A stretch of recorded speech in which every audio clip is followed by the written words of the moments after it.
In the year 2003, a gentleman alighted from a chopper onto 23,000 acres of Scottish Highland terrain and declared his intention to vastly reduce the local deer population.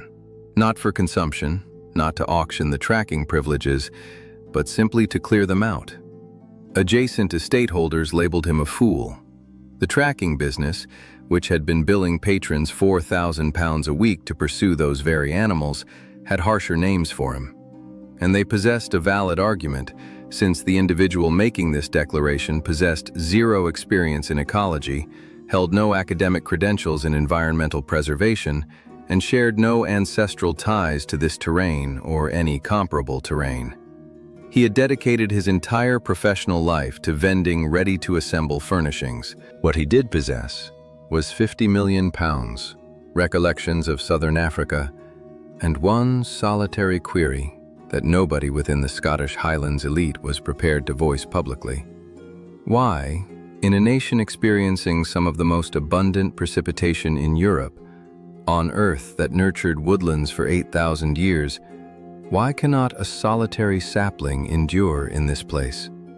The resolution became apparent once observed, yet nobody desired to acknowledge it.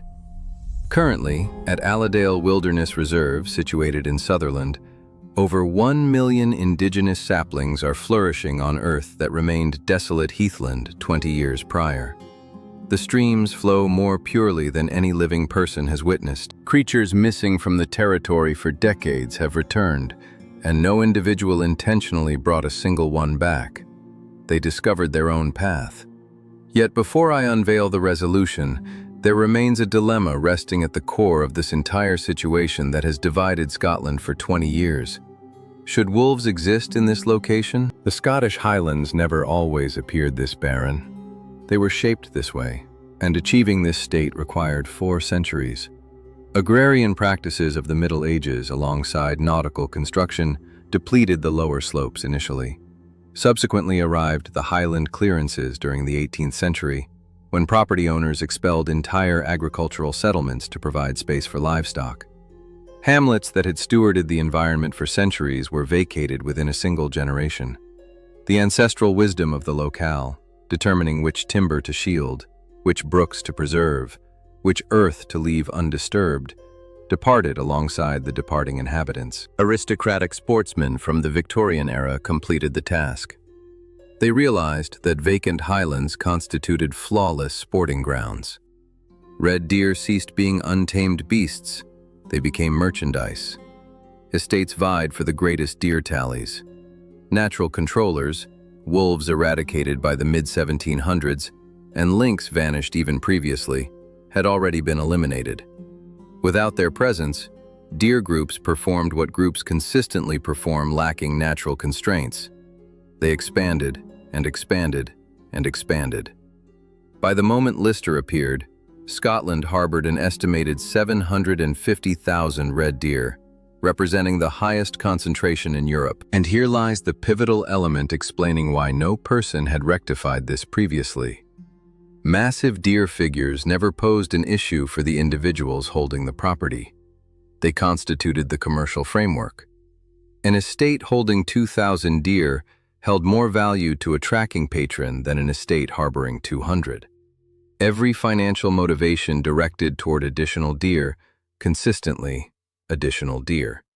The environmental harm remained unseen on a financial ledger. Subsequently, the Forestry Commission, alongside independent landholders, ceded immense tracts of the highlands with Sitka spruce, a coniferous variety from the Pacific coastline of North America.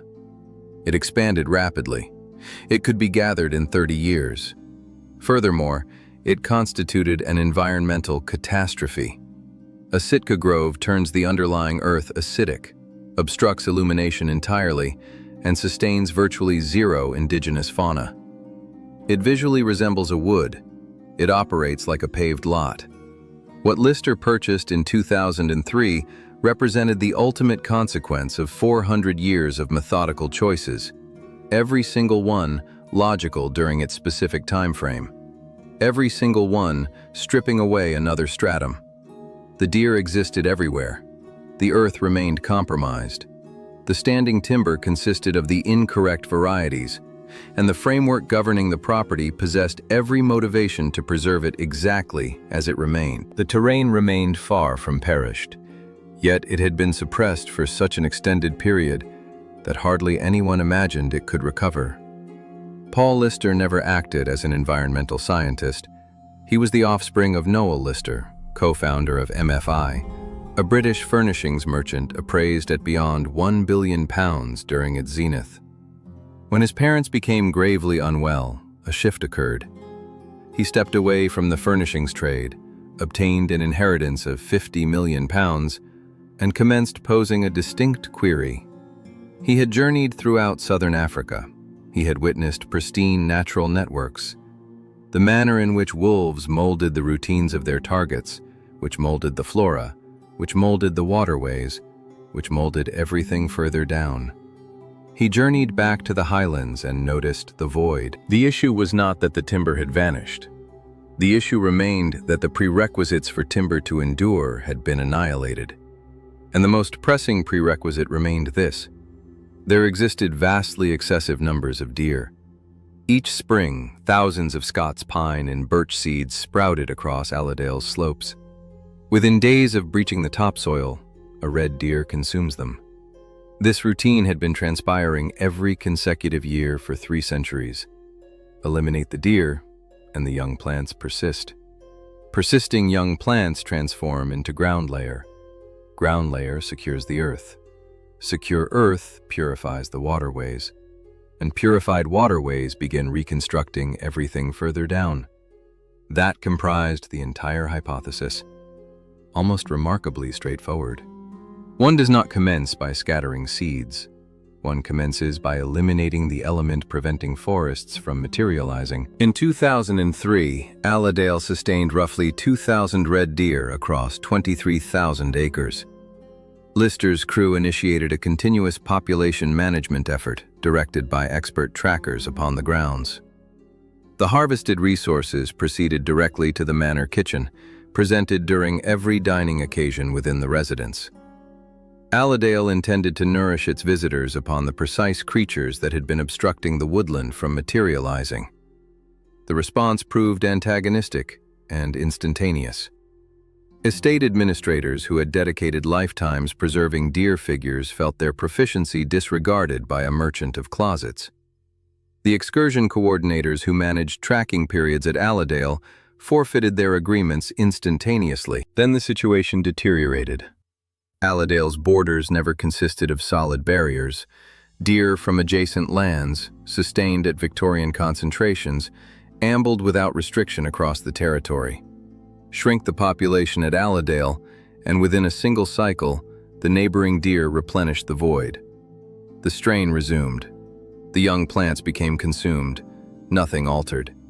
Years of effort, substantial funds expended, and the terrain appeared virtually identical to the moment he appeared. The environmental scientists who had labeled it an illusion were, during that moment, not completely incorrect. However, here stands the particular that transformed everything. The management effort never constituted the main endeavor. The management effort constituted the groundwork. The actual endeavor remained the barrier. 80 kilometers of high-tension deer enclosure, metallic pillars, woven metal, engineered to endure for decades, positioned surrounding the central rehabilitation sectors. The barrier represents the portion of Alladale that nobody captures on film. It fails to feature within the BBC recordings of ospreys or the automated photography capturing otters. Yet remove it, and within 18 months, 0 of those creatures retain an environment to inhabit once more. Every creature resurgence at Alladale occurs owing to that woven metal, the least picturesque construction in Britain, and the most impactful. Within the enclosed sectors, dual initiatives progressed concurrently. Point 1. Extraction. 250,000 Sitka spruce were brought down. Their subterranean networks remained to decay back into the earth, nourishing the fungal networks, unleashing the minerals, and shattering the dense stratum that decades of shedding needles had formed. For the initial instance in decades, illumination touched the surface. Point 2. Cultivation. Beyond 1 million indigenous saplings were brought in systematically, birch and willow initially acting as frontier varieties, Scots pine and rowan following them acting as the culminating varieties that will ultimately characterize the timberland. Not a uniform grove, but a natural progression. Every single sapling was generated from seeds gathered within the immediate vicinity, bearing the biological modifications for Sutherland's unique environment. Cultivation materials from southern England would have proven swifter and less expensive. It would additionally have yielded flora that remained foreign to the location they were tasked to rehabilitate. A crucial stipulation. A completely developed Scots pine requires 80 to 100 years to achieve its defining silhouette. The saplings placed since 2009 remain at maximum adolescence. What observers witness presently represents the initial phase of a narrative that will not conclude for a century. The monetary commitment throughout the initial 10 years stood at roughly £10 million of Lister's personal wealth. 0 substantial state grants, 0 assured profit. What he was securing was the re-establishment of bonds between timber roots and earthen fungi, between bugs and outer wood, and between avians and seeds. Arrange the sequence correctly, and you fashion the prerequisites for a woodland to seed itself. The environmental experts calculated visible crown formation in 20 to 30 years, completely developed woodland in 80 to 100 years. They calculated incorrectly. Within 5 years of the barrier rising, spontaneous regrowth inside the guarded sectors was exceeding the intentional cultivation schedule. Seeds already resting in the earth, sprouting and perishing for decades, consumed prior to anchoring themselves, were abruptly enduring. The dormant seeds had not vanished anywhere. The second the strain vanished, it reacted. Ground layer rebounded. Soil degradation decelerated. The waterways commenced purifying. Untamed Atlantic salmon journeyed back to reproduce within the River Carron, a resurgence bolstered by both riverside timber cultivation and the Carron's own enduring preservation schedule. The enhancement in aquatic purity, as the riverside canopy broadened, almost definitively assisted in environments turning more advantageous for the aquatic life. Avian evaluations at the property logged species unrecorded within the territory during documented memory. Premised on the progression observed in analogous highland rehabilitation locations, avian concentration inside enclosed forested sectors is anticipated to be vastly greater than upon bordering exposed moorland, and the species appearing at Alladale indicates that path is already progressing.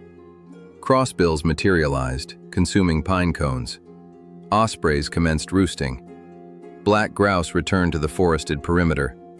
Pine martens have been documented upon the property, although observations stay rare. The forested area remains adolescent, and their settling at Alladale is progressing rather than finalized. Otters expanded their territory alongside the recovering waterways. Red squirrels, brought back alongside assistance from Trees for Life, commenced utilizing the fresh timberland. The earthen composition transformed. The acid level, driven corrosive by decades of Sitka needle shedding, commenced balancing. Fungal networks, the hidden webs linking timber subterranean structures, commenced reforming in earths that had remained operationally deceased for timber expansion.